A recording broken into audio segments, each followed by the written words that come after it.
Hi my fellow tech and computer enthusiasts, I'm Lux and welcome to Horizons Lab. Today, I got another lesson for you, and today we're gonna take a look at how to change the thermal paste on your CPU. Now why would you ever want to do that, you might be asking? Well, usually it's not necessary unless you're buying a second-hand pre-built or your PC is really old, but it might also help if you run into some problems with temperatures. If you throw your black hole in Apex and your PC starts making the exact same noise, you might want to consider to at least give it a try. And that's why I'm here today to show you how to exactly do that. I really hope I don't have to say this, but you never know.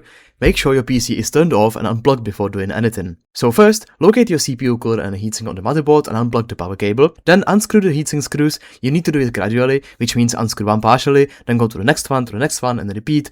Make sure your CPU heatsink is not tilted on either side, otherwise you're risking the pressure breaking the standoff screws. It really doesn't matter what kind of CPU cooler you have. The mechanism is pretty much the same on all the standard modern ones, maybe with some slight differences. Now wiggle the heatsink to make sure it's completely loose and then carefully pull up. Don't be afraid to apply some force if it's not moving right away, but try to wiggle it rather than pulling it straight up, it's much safer. Once the CPU is exposed, lift the safety lock and carefully take the CPU outside of the socket. I'm also cleaning some dry thermal paste, this thing hasn't been on for years. Now your CPU socket might look a little different than the one you see in the footage here, but as I said before, the mechanism is pretty much the same on all modern systems. One thing you can definitely do while you're messing around with PC parts, you might as well clean them. It's always good to clean your PC on every occasion you get. Lay down the CPU on a straight, clean surface and take your cleaning device of choice. In general, you're gonna need isopropyl alcohol to get the thermal paste out of the CPU. You can either buy a bottle or buy an alcohol wet wipes, that's totally up to you. If you're using a cloth like me, dip just a little edge in the bottle. Of course you wanna make sure it's just wet, not completely soaked. And then carefully start wiping off the thermal paste till the CPU is clean. You wanna make sure there's no leftovers, though it technically shouldn't be a problem. It's better to start nice and clean. When you're done with cleaning the paste, it's good to take one clean napkin and brush it again, so you get the alcohol off the CPU. Again, it shouldn't matter, but just in case. Now, when the CPU is clean, you can blow the pins a little, and then do the exact same thing with the cooler.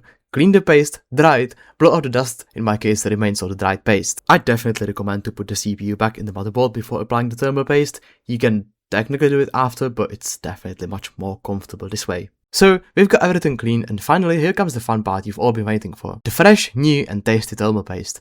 Wait, who put this in the script? Yeah, it's not recommended to eat the thermal paste.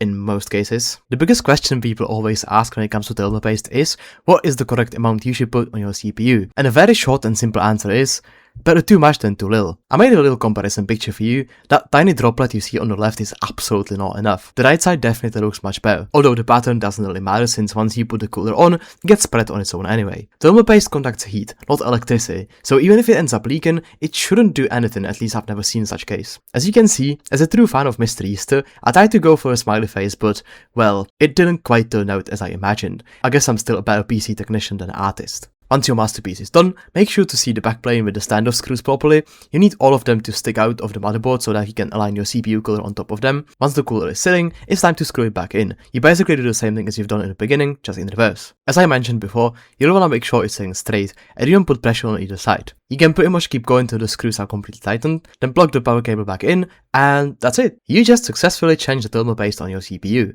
Now you can make yourself a cup of tea and get comfy. So thank you guys for watching. You can definitely subscribe to our lab channel for more guides and interesting content for your curious mind, or come visit our Discord server if you need any further help, or you just want to hang out with our amazing lab family. We'll be happy to see you. I hope you guys have an amazing day, and I'll see you in the next one.